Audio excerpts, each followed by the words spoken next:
Hari ini kita akan melanjutkan materi diatesis medium, dan minggu lalu kita sudah belajar present indikatif medium, dan hari ini saya berharap kita bisa menyelesaikan futurum indikatif medium dan aorist indikatif medium.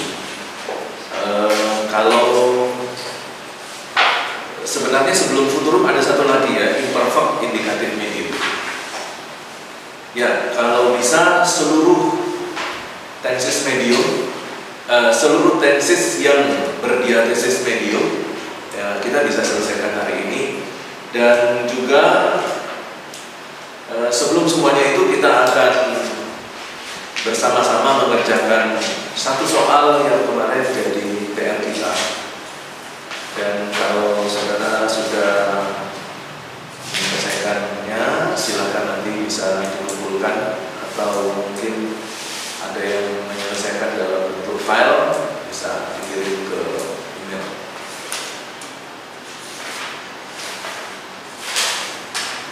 Tetapi sebelum kita mengerjakan bersama-sama satu soal ini, semua sudah diselesaikan ya. Jangan nanti waktu kita mengerjakan baru dikerjakan. Oke, kita kerjakan bersama-sama nomor 1.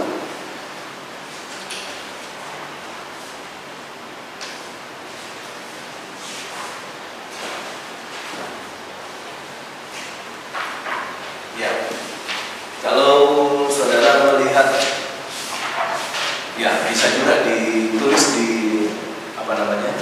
diktatnya nomor 1, tapi jangan pakai bolpen ya, pakai pensil.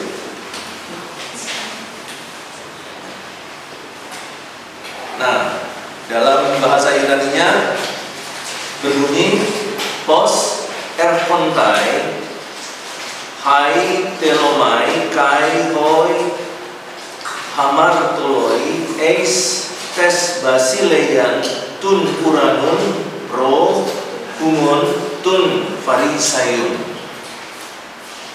Nah, kalau kita perhatikan dari masing-masing kata, pos ini adalah kata tanya. Kata tanya yang artinya bagaimana, bagaimana mungkin. Kemudian erphontai ini dari kata dasar erchomai. Ya, erchomai ini adalah kata kerja deponen. Jadi kalau kata kerja menggunakan omai itu adalah kata kerja deponen. Ya. Kalau luo itu dia menggunakan o, akhiran personal ending o. Nah, kalau itu namanya kata kerja verbal. Kalau ini adalah kata kerja deponen, erchomai, artinya datang. Nah, kemudian, ini mungkin ada sedikit salah ketik kemarin. Ya, jadi sebenarnya adalah hai telonai. Ya, hai telonai itu dari kata dasar telones, pemungut cukai. Kemudian kai ini adalah kata penghubung. Dan kemudian hoi hamartoloi ini adalah orang-orang berdosa. Lalu eis ini adalah kata depan diikuti kasus akusatif, artinya ke dalam. Nah, kasus akusatifnya adalah tes basileia. Kemudian tun uranun ini adalah surga. Lalu pro adalah kata depan yang diikuti kasus ablatif, artinya sebelum. Sampai di sini betul semua ya kalian ya? Arti-artinya. Ya, tun farisayun ini adalah orang-orang Farisi. Ya. Nah, untuk kita ulang ya, pos ini kata tanya, erkontai ini adalah kata kerja present indikatif medium. Hai telonai itu kata benda, deklensi 1 feminin, nominatif jamak. Hai telonai. Kemudian hoi hamartoloi ini parsingnya apa parsing? Kalau parsing itu sama dengan unsur-unsur dari kata itu disebut parsing. Kalau hai telonai parsingnya apa? Kata benda atau kata kerja? Hai telonai. Hai telonai ini kata benda atau kata kerja? Lihat di PR-nya aja. Ya? Kata kerja. Iya. Salah. Kata benda ya. Kata benda deklensi 1 ya. Feminin. Kenapa feminin?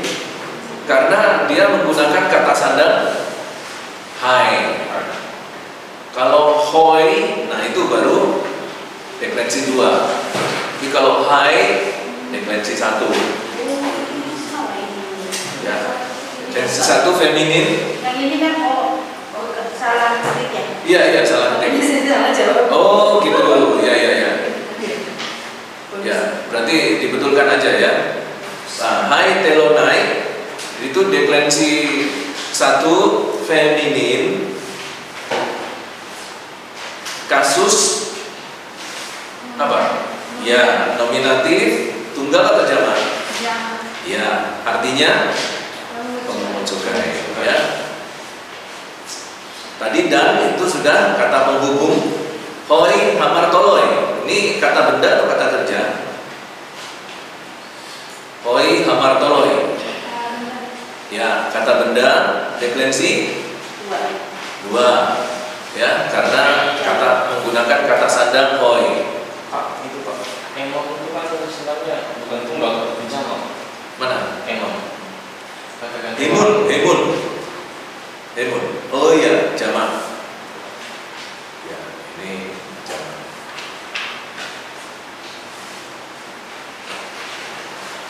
Ace, kata depan sudah ya tadi kita bahas. Tes Basileian. Basileia atau Basilias sebenarnya? Oh iya, tes Basileias. S. Iya, soalnya di diktat itu pakai cari susah banget. Iya. Tes Basileias. Ya betul, tes Basileias ya. Ini kata benda atau kata kerja? Ya, kata benda.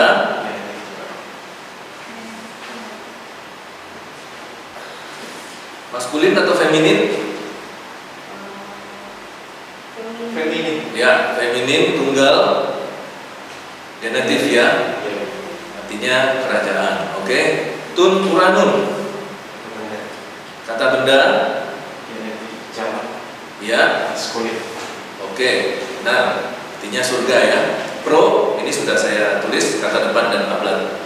Diikuti ablatif artinya sebelum. Emun itu kata ganti orang ke 1 jamak genetif ya. Tun farisayun ini adalah kata benda maskulin ya. Genetif jamak. Oke. Terjemahannya ada yang mau coba? Silakan. Orang-orang Farisi terus.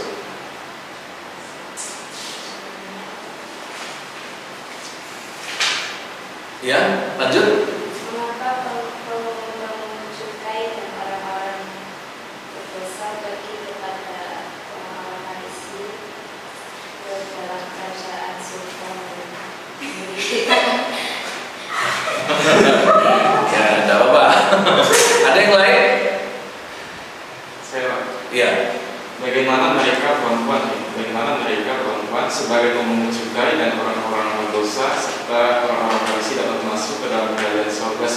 Enggak.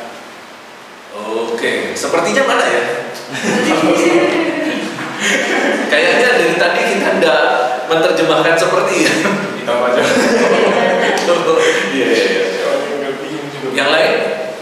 Bagaimana mereka pemungut cukai dan orang-orang berdosa, orang-orang Farisi datang ke surga. Iya. Boleh datang, boleh masuk sebenarnya ya. Kalau datang itu terjemahan, tapi kalau masuk itu tafsiran. Jadi boleh dua-duanya, yang bisa datang bisa masuk. Oke. Nah sekarang kita coba untuk terjemahkan. Di sini saya sudah coba untuk terjemahkan. Bagaimana mungkin? Jadi saya pakai bukan bagaimana, tapi bagaimana mungkin. Ya. Bagaimana mungkin pemungut cukai, ya para pemungut cukai ini harus ditambah. Sebentar, ini pemungut cukainya. Oh iya, jangan. Ya, bagaimana mungkin para, atau kalau tidak mau pakai para jadi pemungut cukai, jadi dua kalikan ya, jangan satu kali ya. Kalau satu kali terhitung tunggal, walaupun kalian menerjemahkannya benar, tapi kalau ditulisnya tunggal ya akhirnya jadi salah. Contoh kata mereka. Tambah mereka, nggak bisa karena merekanya nggak ada kata Yunani yang harus diterjemahkan mereka, karena mereka itu kan sebenarnya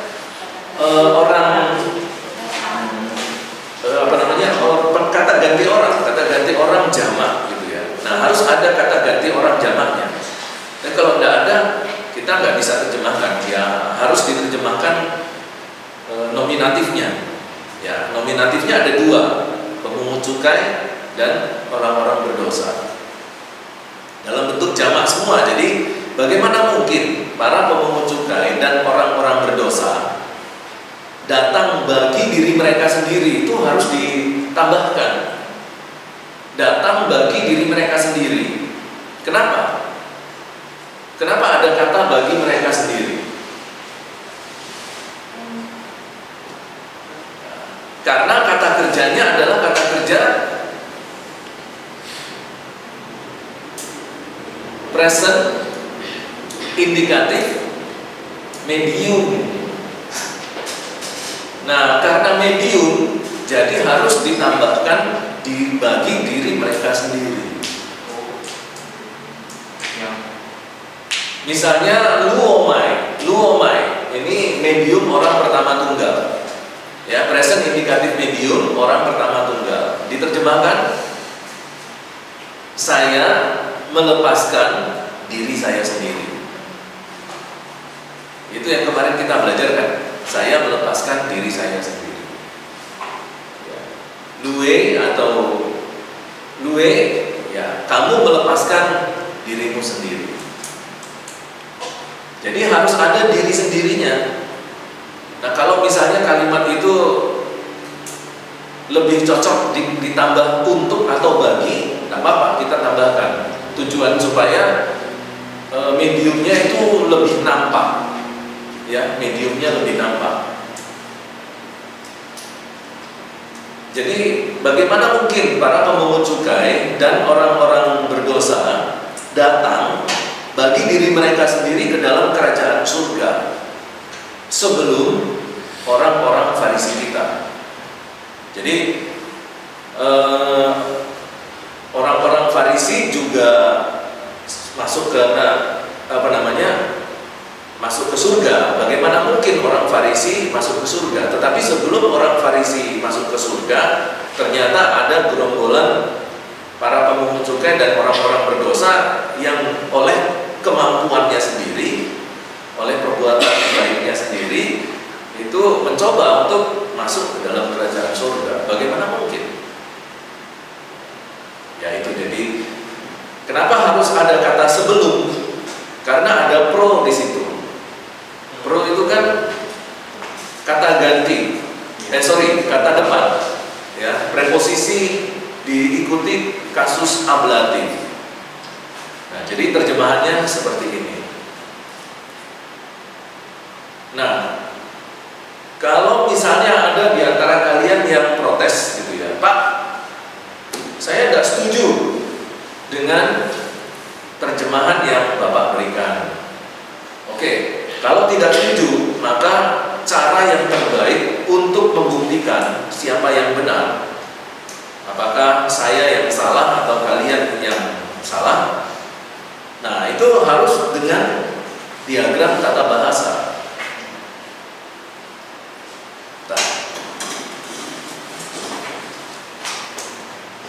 Kita bikin diagram tata bahasanya.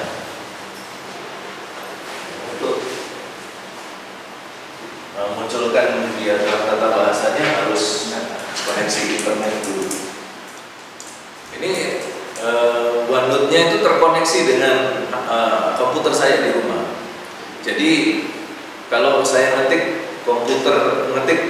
catatan-catatan untuk perkuliahan di komputer di rumah, nanti terbacanya juga bisa di laptop. Ini menggunakan OneNote ya. Nah ini kalau kita buat, ini saya sudah buatkan untuk diagram tata bahasanya. Jadi diagram tata bahasanya seperti ini.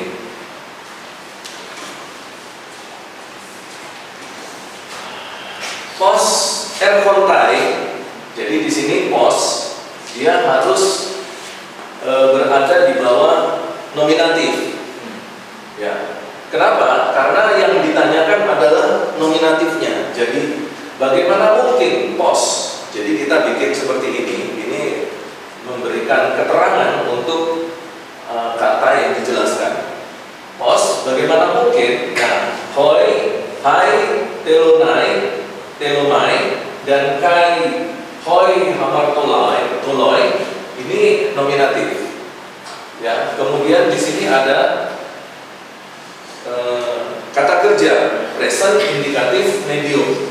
Lalu di sini ada tes basileias tun urano. Jadi di sini ace dulu, baru tes basileias tun urano.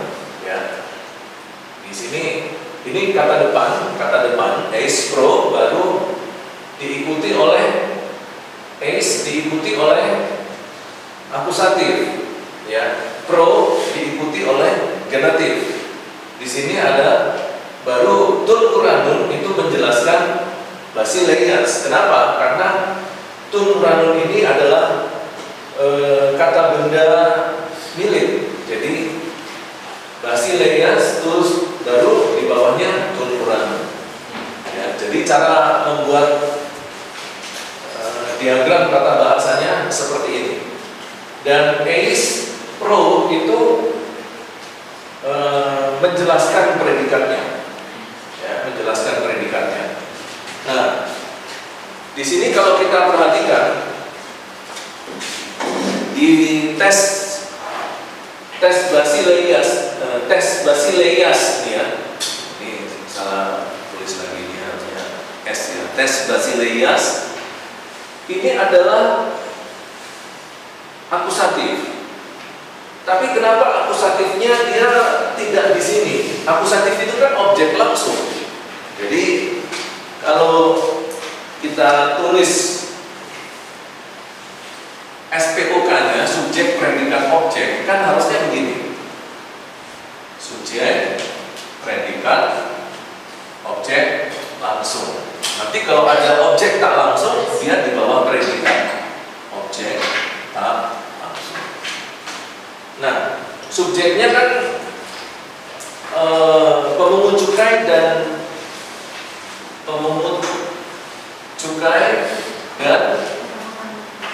orang berdosa. Ya, ini datang bagi dirinya sendiri.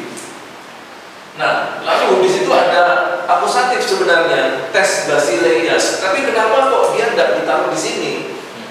Ya, ini kan akusatif. Sedangkan tes basileias juga akusatif. Tapi kenapa tes basileias dia ada di bawah sana? Karena akusatif yang dimiliki tes Basileas itu bukan untuk objek langsung, tetapi untuk berpasangan dengan preposisi.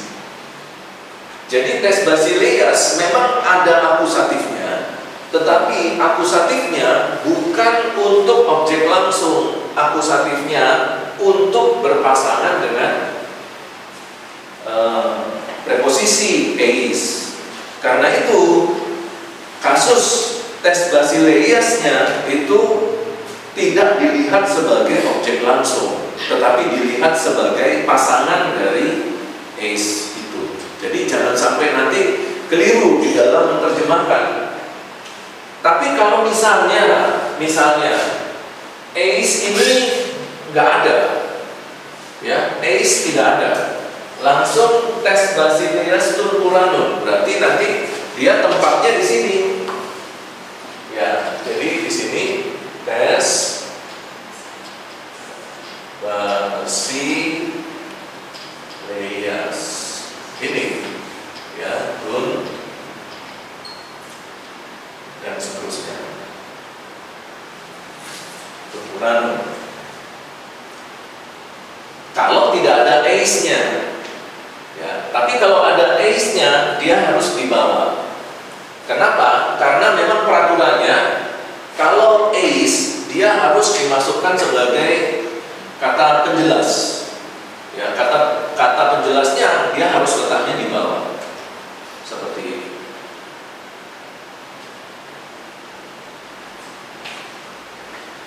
Nah, itu salah satu cara juga bagaimana nanti kita menafsirkan, menganalisa dalam studi gramatikal pada waktu kita mengeksegesa ayat. Kita harus perhatikan. Nah, untungnya adalah Perjanjian Baru dia sudah memiliki analisa studi gramatikal yang ada di dalam Bible Code. Ya, tapi kalau misalnya saudara ingin melakukan studi gramatikal untuk Perjanjian Lama dengan menggunakan Septuaginta, ya, bahasa Yunani yang merupakan terjemahan dari bahasa Ibrani Perjanjian Lama, bahasa Yunani Septuagintanya itu apa bisa, Pak, dibuat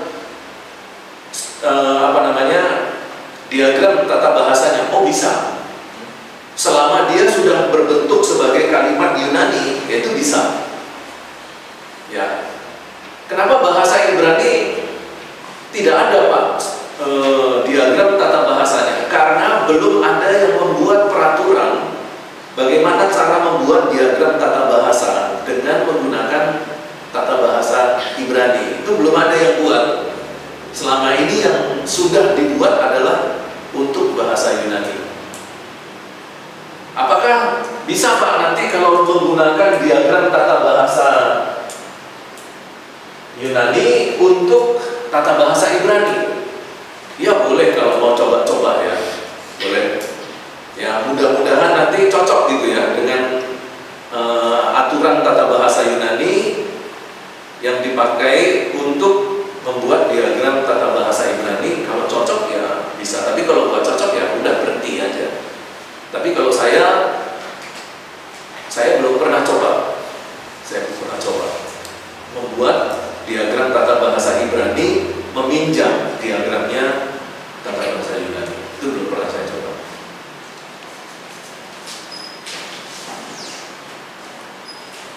Nah, itulah kira-kira penjelasan untuk PR nomor 1. Nah, nanti silakan dilihat perbaikannya, jangan sekarang, biar saya lihat dulu sampai seberapa banyak ya kebenarannya.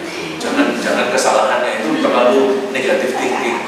Berapa banyak benarnya? Ya, kalau benarnya 1 ya berarti salahnya 9, kan gitu, ya kan? Berdoa apa? Oke. Sampai sini mungkin ada yang mau tidak bertanya?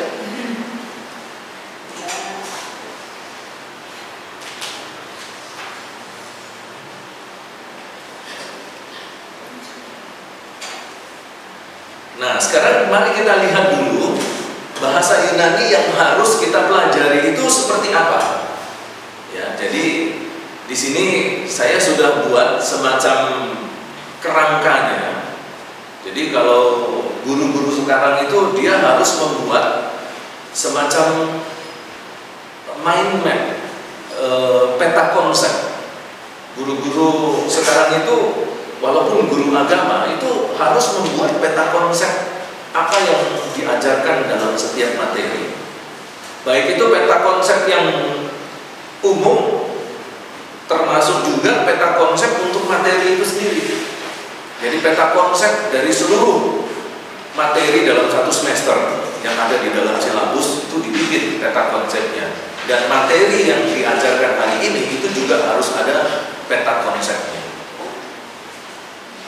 Sebenarnya buku-buku sekarang itu ya khususnya untuk buku-buku pendidikan dasar dan menengah dan atas itu semua sudah ada peta konsepnya. Saya lihat buku anak saya yang SMP itu setiap bab itu dia diberikan peta konsep. Peta konsep itu kalau bahasa Inggrisnya mind map. Nah, mind map itu adalah cara terbaik belajar. Jadi kalau saudara belajar misalnya sistematik teologi tentang hamartologi ya, atau ya angelologi, ilmu teologi tentang malaikat, saudara harus berani, bukan berani, saudara harus bisa membuat peta konsepnya kalau dosennya tidak buat. Caranya bagaimana? Ia mempelajari materinya itu, ya, membaca cepat dan membaca lambat, lalu kemudian kita buat peta konsepnya. Nah, peta konsep itu ada dua cara yang kita bisa lakukan untuk membuat peta konsep. Yang pertama secara konvensional itu ada software untuk membuat peta konsep. Tapi zaman sekarang itu ada AI untuk membantu seorang mahasiswa itu membuat peta konsep, termasuk ibu guru. Jadi ibu guru sekarang tinggal pakai AI gitu. Jadi bukunya dimasukkan ke AI, lalu AI bekerja, lalu AI akan membuatkan peta konsep. Termasuk nanti dia akan berikan semacam dia akan berikan semacam ulasan, semacam resensi buku, lalu dia juga bisa memberikan kesimpulan, dan dia juga bisa membuatkan PowerPoint-nya setelah dia buat peta konsep itu AI sekarang. Jadi kalau misalnya ada dosen memberikan materi gitu ya dalam bentuk Word atau PDF, masukkan ke AI itu, langsung nanti dibikinkan peta konsepnya. Nah itu sangat menolong sekali untuk belajar. Dan kalau saudara mempersiapkan diri untuk ujian tengah semester atau ujian akhir semester dengan cara belajar menggunakan peta konsep, itu saya jamin nilaimu pasti di atas B. Kalau sungguh-sungguh belajar ya bisa dapat A, bahkan A+. Saya juga dulu belajarnya juga menggunakan peta konsep ini. Nah, sekarang saya ingin memberitahukan peta konsep walaupun sederhana dari medium. Jadi di dalam medium itu terbagi menjadi 4. Ya, ini ada. Jadi landasan teori dan pembahasan bab 2 untuk medium itu saya bagi menjadi menurut tata bahasa Inggris, tapi sebenarnya tata bahasa Inggris tidak ada bentuk medium ya. Jadi menurut tata bahasa Inggris ini tidak ada isinya karena memang bahasa Inggris tidak ada bentuk medium. Menurut tata bahasa Indonesia, jadi sebenarnya pembahasan ini itu hanya untuk membandingkan saja. Kalau bahasa Indonesia itu kalau ada medium seperti apa gitu. Kalau bahasa Inggris kalau ada medium itu seperti apa. Kemudian, nah ini yang terakhir C menurut tata bahasa Yunani. Lalu saya bagi menjadi subnya ada 5. 1 arti dasar arah medium. Ini yang kita sudah pelajari minggu lalu. Kemudian yang berikutnya adalah prinsip pertama medium itu untuk present. Kemudian yang kedua untuk futurum, yang ketiga untuk aorist, dan yang keempat untuk pluperfect. Jadi ini adalah tenses-tenses yang berdiatesis medium. Ada 4 golongan, ya. Golongan present, medium golongan futurum, medium golongan aorist, medium golongan pluperfect. Nah, yang kita pelajari itu masih di bagian nomor 2 ini, ya. Jadi kalau nomor 2 itu saya buka, jadi seperti ini. Jadi nanti di dalam present prinsip pertama medium, kelompok medium yang present, itu nanti ada beberapa yang harus kita pelajari. Present indikatif medium itu kemarin sudah. Imperfect indikatif medium itu belum, ya, rencana hari ini. Kemudian ada present subjunctive medium, kemudian ada present optative medium atau sebut saja sebagai optative medium, kemudian ada imperatif medium, dan terakhir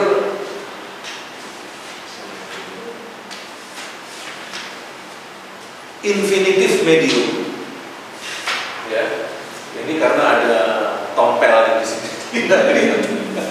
Tompel, apa itu? Ada andeng-andeng. Tompel. Ya, jadi ada present infinitive medium, kemudian ada present participle medium. Itu baru present, ya. Jadi untuk present mediumnya itu ada sampai G, ya. Jadi ada 7. Itu prinsip medium yang pertama. Present itu ada 7 tenses. Kemudian untuk medium futurum itu ada 4 tenses. Kemudian yang keempat, prinsip ketiga medium 7 tambah 4 11. Yang keempat itu ada 6 tenses, 17 tenses. Kemudian pluperfect medium itu ada 2 tenses. Jadi khusus untuk medium saja itu ada 19 tenses.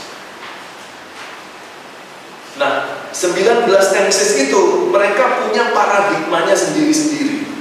Tahu paradigma, ya? Orang satu, orang kedua, orang ketiga tunggal, nanti di bawahnya ada orang satu, orang kedua, orang ketiga jamak. Itu 1 tenses. Nah, itu nanti ada 19 tabel tenses. Nah, itu yang harus kita pelajari untuk medium saja. Ya, tapi kita nggak akan pelajari semua. Yang kita pelajari hanya depan-depannya saja. Jadi kalau sekarang ini kita belajar present indikatif medium dan imperfect indikatif medium, yaitu untuk prinsip yang pertama, prinsip medium yang pertama. Nanti prinsip medium yang kedua itu kita hanya belajar futurum medium. Prinsip yang ketiga untuk aorist itu kita belajar aorist indikatif medium saja. Yang lain-lainnya nanti aja kalau ada waktu. Karena kalau kita pelajari 19 tenses medium itu, kita nggak akan belajar yang lain, ya. Sampai di akhir semester kita hanya belajar medium. Jadi kita ambil yang bagian atas-atas saja. Jadi present indikatif medium, imperfect indikatif medium, futurum indikatif medium, aorist indikatif medium, dan pluperfect indikatif medium. Ya, itu kira-kira gambaran dari apa yang harus kita pelajari tentang medium. Tapi nanti kita lihat lagi, ya, kalau misalnya waktunya tidak memungkinkan kita belajar semua, maka jalan terbaik adalah nanti saudara bisa lihat di YouTube saja, ya, karena saya akan menjelaskan juga dalam bentuk video juga dari setiap tenses medium itu. Saya usahakan bisa terpenuhi pembuatan konten video untuk mediumnya. Jadi saudara, kalau kita tidak bisa menyelesaikannya di kelas, saudara bisa belajar mandiri dengan melihat video. Gitu.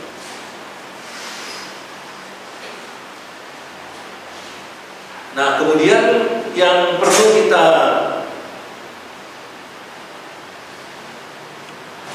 pelajari juga pada hari ini yaitu bagaimana kita melihat di dalam satu ayat, kemudian dari situ kita coba untuk menafsirkan. Itu kan yang saya janjikan bahwa hari ini sebelum masuk ke futurum, indikatif medium, imperfect dan futurum, nah kita coba dulu 9:29.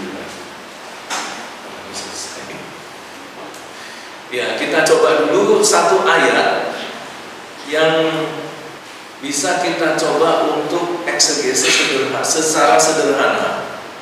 Itu dari Markus aja ya. Markus pasal yang ke-7 ayat yang ke-4. Ya, ini berkaitan dengan medium reflektif atau medium refleksif. Medium refleksif ini jumlah ayat yang memiliki medium yang berisi medium refleksi itu persentasinya jauh lebih besar daripada jenis medium yang lain. Ada medium intensif, ada medium resiprokal, ada medium permisif atau kausatif. Nah, itu tidak banyak. Tapi yang paling banyak itu yang nomor 1, medium reflektif itu. Nah, salah satu contoh itu ada di Markus 7 ayat yang ke-4. Silakan yang sudah dapat dibaca ayatnya ini. Markus pasal 7 ayat yang ke-4. Dan kalau pulang dari pasar, mereka juga tidak makan kalau tidak lebih dahulu membersihkan dirinya. Banyak warisan lain lagi yang mereka pegang, umpamanya hal mencuci cawan, kendi dan perkakas-perkakas tembaga. Oke. Sepertinya agak sedikit bingung kalau hanya dibaca ayat yang ke-4. Coba Mas Rio ya, boleh baca ayat mulai dari ayat 1, nanti berhenti di ayat yang ke-4. Markus pasal yang ke-7, berikutnya perintah Allah dan adat istiadat Yahudi. Pada suatu kali serombongan orang Farisi dan beberapa ahli Taurat dari Yerusalem datang menemui Yesus. Mereka melihat bahwa beberapa orang muridnya makan dengan tangan najis, yaitu dengan tangan yang tidak dibasuh. Sebab orang-orang Farisi seperti orang-orang Yahudi lainnya tidak makan kalau tidak melakukan pembasuhan tangan lebih dulu, karena mereka berpegang pada adat istiadat nenek moyang mereka. Dan kalau pulang dari pasar, mereka juga tidak makan kalau tidak lebih dahulu membersihkan dirinya. Banyak warisan lain yang mereka pegang, umpamanya hal mencuci cawan, kendi dan perkakas-perkakas tembaga. Iya. Jadi di sini dijelaskan dalam Markus 7 ayat 4, dan kalau pulang dari pasar, mereka juga tidak makan kalau tidak lebih dulu membersihkan dirinya. Jadi di sini disebutkan di dalam bentuk mediumnya, kalau kita lihat di sini, ean me baptisontai uk estiusin, kecuali mereka mencuci diri, mereka tidak makan. Jadi kalau dulu itu di zaman Tuhan Yesus, yang ke pasar itu bukan orang perempuan. Yang ke pasar itu orang laki. Dan orang perempuan, dan pasarnya bukan seperti pasar yang kita pikirkan ada mama jualan sayur gitu, enggak ya. Pasar yang dimaksudkan itu lebih cenderung kepada pasar yang bernuansa laki-laki. Jadi di pasar itu ada nanti satu kios yang menjual budak. Gitu. Jadi yang dijual seperti itu. Nanti ada menukar barang, barter. Ya, nah itu biasanya yang datang ke sana itu orang laki, dan yang bertransaksi di pasar adalah laki-laki. Kalau ada istrinya atau orang perempuan itu dia harus ngikutin yang laki-laki. Kira-kira seperti itu ya, adat istiadat zaman dulu di zaman Tuhan Yesus. Jadi kalau orang-orang laki-laki tadi itu pulang dari pasar, mereka harus dikatakan eanme itu kecuali baptisontai. Jadi eanme baptisontai di sini ditulis dalam bentuk orang ketiga jamak ontai, baptisontai. Jadi mereka kalau pulang dari pasar itu mereka membaptis dirinya berulang kali. Ya. Karena ini bentuk present medium, jadi membaptisnya itu kalau di sini dituliskan sebagai mencuci diri, tapi sebenarnya itu dalam bentuk mandi yang dia harus mencelupkan seluruh tubuhnya di dalam air. Ya, dicelupkan sampai betul-betul tenggelam, dan itu harus dilakukan berulang kali.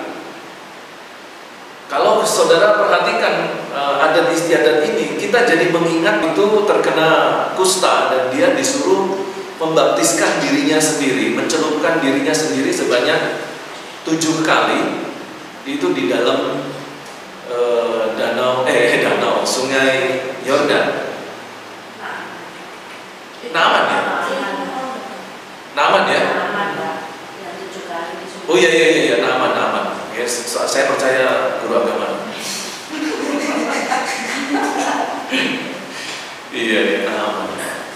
Oke, jadi Naaman itu disuruh mencelupkan ya ke dalam sungai Yordan sebanyak 7 kali. Nah, orang-orang Farisi, terlebih lagi orang Farisi ini adalah kelompok masyarakat Yahudi yang fanatik terhadap agama Yahudi. Jadi orang Farisi ini bukan ahli Taurat. Orang Farisi ini adalah orang yang fanatik terhadap agama. Nah, cuman memang tidak disebutkan berapa kali mereka mencelupkan. Nanti kita harus lihat lagi konteks dari hukum Taurat itu untuk membasuh diri supaya terbebas dari yang disebut dengan najis. Nah, itu berapa kali? Nah, nanti tergantung nanti rabi-rabi Yahudi menambahkan jadi berapa kali lagi gitu ya. Misalnya 7 nanti ditambah lagi 2 kali lagi jadi 14 gitu. Nah, ini harus dicek lagi ya. Saya sendiri belum sampai mengecek ke sana. Tapi kalau kita lihat dalam tensesnya baptisontai itu dalam kalau kita lihat parsingnya kata kerja present, indikatif, medium. Kalau kita lihat present itu berarti kegiatan yang dilakukan sekarang yang terjadi berulang kali, berulang atau terus-menerus, terus-terusan, gitu. Nah, jadi kalau mereka mandi, nah ini tergantung. Kalau kita mandi, apakah kita disebut mandi 1 kali, tapi terus-menerus mengguyam air? Nah, itu yang terus-menerus air yang diambil, tapi bukan mandinya. Kalau mandinya itu harus 7 kali, berarti mandi dulu, pakai handuk, keluar kamar mandi, masuk lagi, mandi lagi, pakai handuk, keluar, masuk lagi. Nah, lakukan 7 kali. Kalau kau lakukan sekarang, kau langsung diginikan. Ya, tapi ini terjadinya berulang ya. Nah, sekarang tugas kita dalam menganalisa apanya yang diulang. Tangannya, apakah itu hanya percik? Itu sudah dalam hitungan dalam kategori baptis. Jadi kalau cuma sekedar percik itu sudah termasuk membasuh diri. Itu berarti ya sudah tinggal tangannya digini-ginikan di muka 7 kali, selesai. Itu berarti dia udah mandi. Ya. Lalu apakah mandi itu memang dia harus punya semacam satu kolam khusus untuk mandi? Karena di zaman Tuhan Yesus itu kamar mandinya bukan seperti kita. Ya, ruangan yang ada pintunya, punya tembok kiri kanan depan belakang atas, nggak ada. Itu kamar mandi mereka itu terbuka. Jadi semacam ada kolam, lalu diisi air. Nah, itu sudah terbuka sudah itu. Ya kalau mau nggak lihat ya jangan ke wilayah itu gitu ya. Nah nanti budak-budak itu yang akan menemani tuannya mandi. Ya, ada yang mijitin, ya, ada yang gosok-gosokin budak-budaknya itu. Ya. Nah, tapi apakah orang Yahudi juga seperti itu? Kayaknya tidak. Tapi ini adalah budaya yang dibawa oleh kerajaan Yunani atau Romawi. Karena kalau orang Yahudi sendiri itu sudah ada hukum Tauratnya ya. Jangan engkau singkapkan auratmu.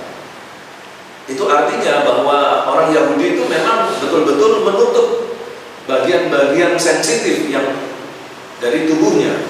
Artinya kalau mandi pun saya pikir semuanya harus tertutup ya untuk orang Yahudi. Tapi kalau untuk orang Yunani dan orang Romawi ya seperti itu cara mandinya. Dan mungkin beberapa orang Yahudi menggunakan style cara mandi orang Romawi. Kenapa? Kenapa saya katakan demikian? Karena Helenisme yang sudah terhelenisasi. Budaya Yunani dan Romawi ini itu sudah melebur dalam budaya Yahudi. Dan khususnya untuk kalangan anak-anak muda, itu mereka lebih terbuka dengan Helenisme daripada orang-orang yang sudah tua. Nah, jadi kalau kita perhatikan di sini, mereka melakukan itu semua berharap bahwa apa yang mereka lakukan membuat diri mereka bersih. Bukan bersih secara fisik, tetapi juga bersih di hadapan Tuhan.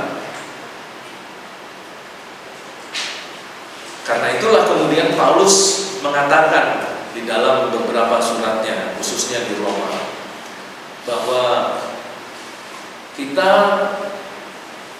beribadah kepada Tuhan itu bukan oleh karena perbuatan kita dilayani, kita beribadah. Tetapi yang penting adalah sikap hati. Tetapi jangan dipikir bahwa Paulus betul-betul mentah-mentah sudah menolak perjanjian lama, enggak ya. Kadang-kadang kita itu mempunyai konsep berpikir yang salah tentang teologi Paulus. Kita pikir bahwa Paulus betul-betul telah meninggalkan perjanjian lama. Sebenarnya tidak. Ya, kira-kira seperti itu contoh bagaimana cara kita menafsirkan present indikatif medium. Artinya bahwa mereka mencuci, hal itu terjadi dalam bentuk present dan diatesisnya medium, artinya dirinya sendiri, mencuci untuk dirinya sendiri. Mencucinya berapa kali? Berulang kali. Kenapa kok berulang kali? Karena present. Siapa yang mencuci siapa? Dirinya mencuci dirinya sendiri. Kok bisa begitu? Karena bentuknya medium. Jadi bukan orang lain. Kalau tadi saya sebutkan orang Romawi itu kalau dia mandi, ya membaptiskan diri dalam bentuk dalam konsep mandi, ya, itu bisa dimandikan. Ya karena rata-rata orang-orang Romawi mereka mempunyai budak. Dan budak itu yang biasanya memandikan mereka. Artinya mereka tidak mandi sendiri. Tapi kalau orang Yahudi dalam bentuk medium, jadi mereka mandi sendiri, tidak dimandikan oleh budak. Ya, kalau dimandikan oleh budak, Pak, ya itu yang tadinya berpikir supaya terbebas dari najis malah tambah double najisnya. Udah dimandikan. Dan dimandikan itu kan bisa laki, bisa perempuan. Dan budak pada waktu itu tidak ada nilainya. Ya, ini sekedar informasi. Jadi seperti yang tadi saya sampaikan, mereka kan pulang dari pasar. Di pasar itu salah satu stand yang ada di pasar itu menjual budak. Dan cara menjual budaknya itu sungguh mengagetkan sekali. Jadi budak itu disuruh berdiri dalam keadaan tanpa busana sekecil apapun, tanpa sehelai busana pun. Karena mereka yang membeli itu kan harus mengecek budak yang mereka beli itu sempurna enggak. Ya kalau korengan ya nggak akan dibeli. Kalau budaknya panunya banyak, nggak dibeli. Ya atau kurus, ya nggak dibeli. Jadi mereka akan memilih budak dengan tubuh fisik yang bagus. Ya kalau yang perempuan ya pasti dipilih yang singset, yang mulus. Itu ya kalau pilih yang laki-laki dipilih yang berotot. Karena budak itu nanti di samping dia menjadi budak rumah tangga, yang laki-laki itu bisa dipersiapkan untuk menjadi gladiator. Nah, nanti kayak seperti ayam gitu ya. Nanti budak kamu lawan budak aku gitu. Berkelahi sampai mati, siapa yang menang? Ya, kalau yang menang dia dapat duit. Jadi kayak sabung ayam, tapi bukan sabung ayam kalau zaman dulu, sabung budak gitu. Jadi budak si Tuan A diadu dengan budak Tuan B, berkelahi mereka sampai mati. Jadi tergantung peraturan, ada yang sampai mati, ada yang sampai setengah mati. Ya seperti itu budak ya. Dan budak itu nanti dibawa pulang ke rumah, dan dia yang akan ngurusin tuannya, termasuk mandiin tuannya. Jadi kalau pas lagi tuannya lagi dimandiin gitu, minta maaf ya, sifat kelaki-lakiannya muncul, ya terjadilah pertandingan sepak bola di situ. Dan budak perempuan itu tidak boleh menolak. Jadi dia itu sudah tidak memiliki harga untuk dirinya sendiri, itu budak. Betul-betul telah terjual. Nah kita dalam konsep kekristenan, kita ini budak dosa yang sudah tidak lagi memiliki kekuatan apapun untuk membela diri. Kenapa? Karena kita betul-betul disetir oleh dosa. Nanti kapan-kapan saya akan ajar Anda tentang teologi dosa, tapi yang lebih praktis. Jadi dosa itu bagaimana caranya dia bekerja di tubuh dagingmu. Saya mau tanya, bisa tidak kamu jelaskan dosa itu bekerja di perutmu? Seperti apa? Lebih simpelnya sih seperti aliran. Ya nanti aja ya. ini hanya pertanyaan panjang. Ya kalau kita bahas lagi nanti, ini aja udah mau habis ini waktu kita. Jadi kalau saya ngajar teologi PB itu seperti itu. Jadi saya mengajar doktrinnya dulu, baru nanti saya aplikasikan ke hal-hal yang lebih praktis. Misalnya gini, kita dipenuhi oleh Roh Kudus, betul ya? Kita dipenuhi Roh Kudus kan? Ini cara saya mengajar teologi PB. Saudara dipenuhi Roh Kudus. Dipenuhinya di mana? Dalamnya mana? Sini. Sininya. Luarnya tetap ada iblisnya. Enggak, di dalam tubuh kita, di dalam manusia kita sendiri, itu terpenuhinya di mana? Jiwa. Siapa menjawab? Iya. Darah Kudus turun ke atas. Atas ya, dari atas ya. Di atas. Terus gitu. Di sini enggak ya. Jadi terpenuhi ini di bagian sini gitu ya. Yang sini enggak ya. Enggak.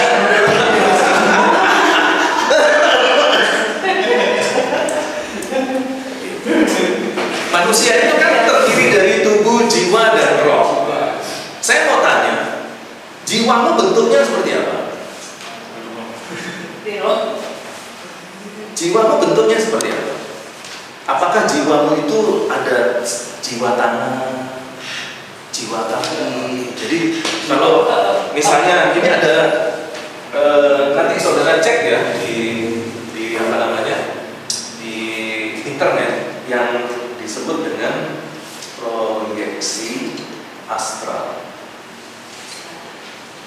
Proyeksi astral itu adalah satu metode yang dipakai untuk mengeluarkan roh dari tubuh. Itu proyeksi astral. Nah, anak muda zaman sekarang itu lagi gencar-gencarnya nyoba proyeksi astral. Karena apa? Enak kalau bisa proyeksi astral. Kamu pengen tahu pacarmu lagi ngapain di sana? Keluarkan saja rohmu. Rohmu dalam waktu 1 detik sudah ada di rumah pacarmu. Pacarmu lagi melakukan apa? Kamu bisa deteksi. Dia lagi tiduran, dia lagi membersihkan badannya. Kamu bisa lihat. Rohmu bisa lihat. Dan setelah itu rohmu kembali lagi ke tubuh. Itu proyeksi astral. Nah, ada beberapa yang mengatakan kalau ada teknik-teknik proyeksi astralnya salah, rohnya tidak balik, dia mati. Gitu. Nah, salah satu apa namanya?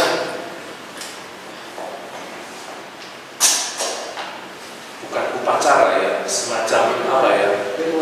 Ritual ya. Salah satu ritual proyeksi astral itu disebut dengan kundalini. Ritual kundalini. Jadi nanti kapan-kapan saya ajarin, saya kasih tahu kundalini itu seperti apa, ya bentuknya harus bagaimana, tangannya harus bagaimana, itu kundalini. Boleh dipraktekkan. Nah, itu bahaya sekali ya. Nah, dari proyeksi astral itu banyak di internet menggambarkan jiwa atau roh manusia itu seperti tubuh. Jadi ada kaki, ada perut, ada badan, rohnya juga punya kepala. Gitu. Nah, sekarang pertanyaan saya ulangi lagi, jiwamu bentuknya seperti apa? Sebenarnya jiwa itu tidak berbentuk, Pak. Tidak berbentuk. Ya, bahkan ada sebuah sebuah kayak seorang profesor atau gimana gitu, dia bilang kalau gini, kalau jiwa itu sebenarnya suatu ingatan kita selama kita masih kecil. Ingatan ya? Iya, sejenis itu. Sejenis ingatan. Jadi bukan makhluk ya? Bukan. Tapi itu kan kata orang ya. Apa kata lu sendiri? Dan jiwa itu sesuatu apa ya, Pak ya? Sesuatu yang berdiam dalam diri. Berdiam di dalam diri. Ini masuk ke trikotomi. Masalah dikotomi itu pertanyaan lain. Saya sekarang kita bayangkan saja, imajinasikan jiwa itu seperti apa. Gak pernah diajarkan kan? Belum pernah diajarin ya. Nah, jiwamu itu ada di mana? Di bagian tubuh mana? Jiwa itu di otak. Hah? Jiwa itu ada di otak. Oke, yang lain? Pikiran. Hati ya. Pikiran. Jiwa itu sejenis. Lalu apa bedanya jiwa dan hati? Kalau Alkitab bilang hatimu itu bicara jiwa atau bicara hati sendiri? Jadi kalau hati sendiri, jiwa sendiri, tubuh sendiri, roh sendiri, bukan trikotomi lagi, ya kuartetomi.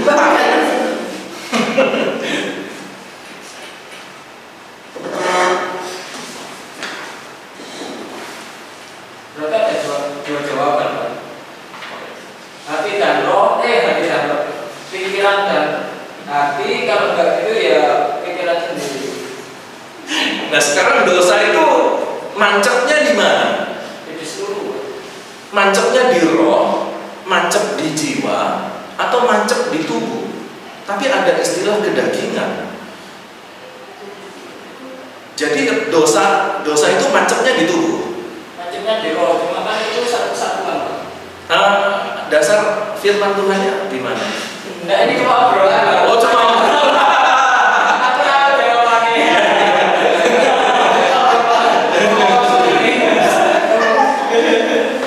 ya kalau ya itu asumsi aja ya. Tapi saran saya kalau berasumsi itu, apalagi asumsi teologi ya harus punya dasar doktrinnya ya.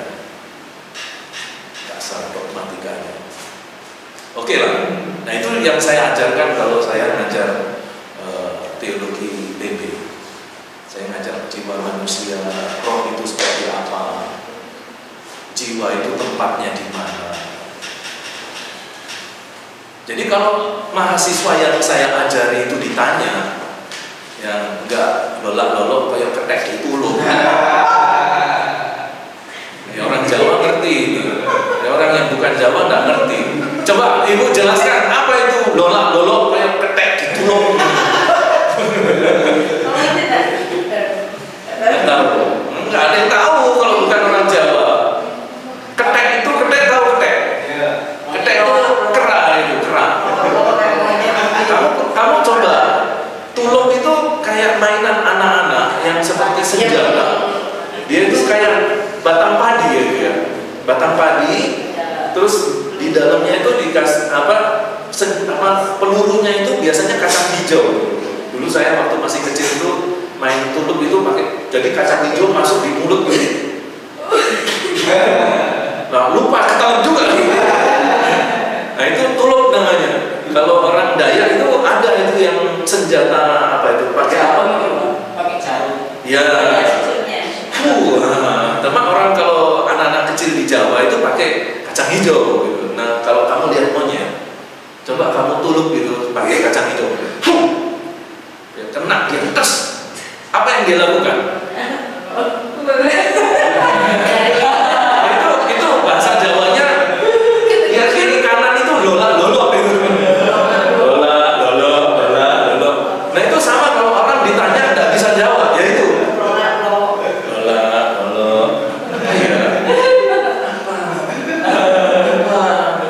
Lolak-lolok kayak ketek gitu loh. Kalau kebu apa? Hah? Kalau kebu apa? Kebu-kebuan. Nah, itu istilahnya orang Surabaya ya itu. Kebu-kebuan. Nah, kalau lain ya, kalau kebu-kebuan itu lebih mengarah kepada dia lagi hang gitu ya. Jadi kalau seseorang itu dia mengalami hang, nah itu disebut dengan kebu-kebuan. Itu bahasa Jawa itu asik juga ternyata ya. Itu kalau misalnya kita lagi kerja ya di laptop itu terus macet gitu ya. Nah ini kebu-kebuan nih. Kebu itu kerbau. Kopoan itu kalau nggak salah ya, itu dia nggak bisa dengar. Nggak dengar. Jadi kayak tuli gitu, bukan tuli karena sakit, tapi tuli karena banyak nanah yang di telinga sehingga dia nggak bisa dengar. Itu kopoan namanya. Itu kopoan itu sakit telinga yang ada nanahnya. Kalau nggak salah loh ya. Jadi kalau kebu yang sakit telinga yang bernanah itu sampai nggak bisa dengar. Gitu. Ya, kalau saya terjemahkan dalam bahasa Inggris itu hang.